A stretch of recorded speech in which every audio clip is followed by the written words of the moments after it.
Thank you for watching Afternoon Live. There are many lessons parents hope to teach their children. One that is often overlooked is empathy. Our next guests are helping others see the importance of empathy through their new book, The Tale of the Other Glove. We welcome authors Monica and Abigail Berg. Hello, ladies. Hi. Hi, well, I had a chance to read your book. It is so well done. It's a beautiful children's book and such an important message behind it. Let's start with you, Monica. There was a story that was the inspiration for this book. What happened?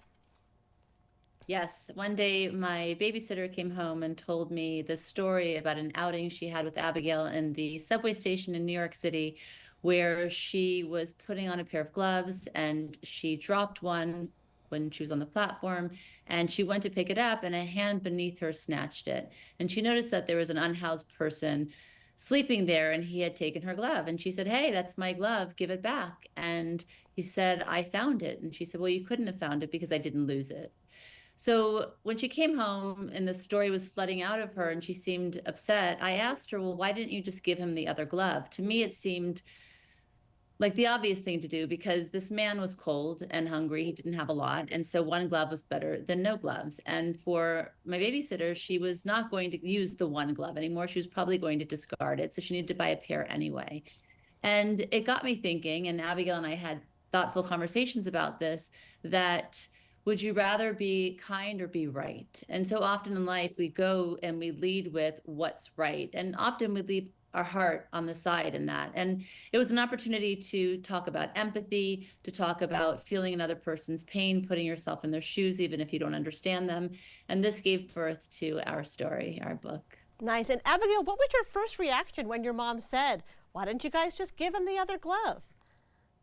Well, at first it sounded kind of weird to me because I thought, well, it wasn't right for him to just steal my babysitter's glove.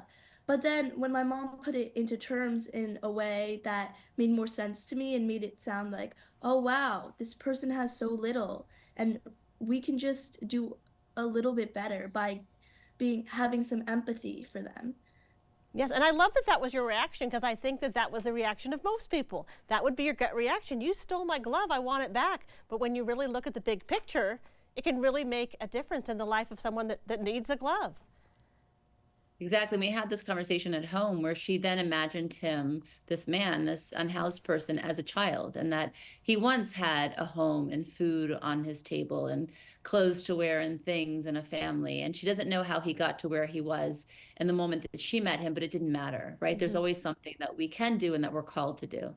Yes, and the illustrations are so beautiful in this book. They look just like the two of you. What was your reaction when you first saw the finished copy? Well, it was really important to us that our likeness was reflected. We are a family of 6.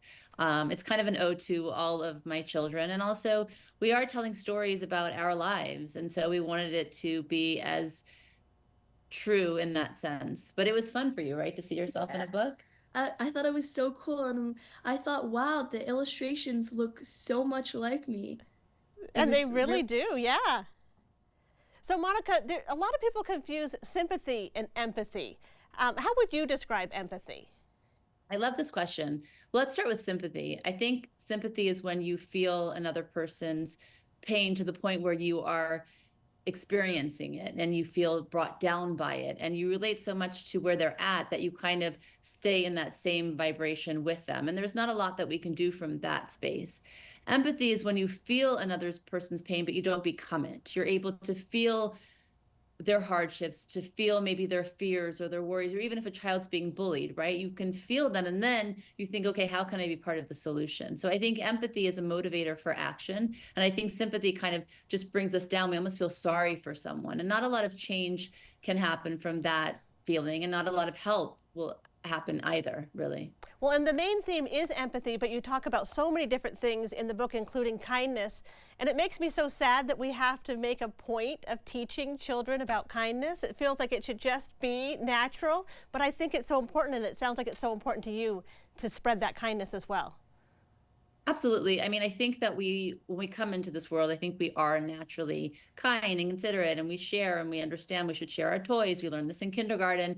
But then as we get older, we start to think that the things that we worked so hard to amass and to earn, we have to hold on to those, that there's not enough to go around, which obviously comes from fear. It's not a true belief or understanding. So it's important to talk about these things, remind children that it's something that you need to choose all the time. It's easy to be kind and give love to people that you care about, that are easy to get along with. But what happens when you don't understand somebody? What happens if you don't even like somebody?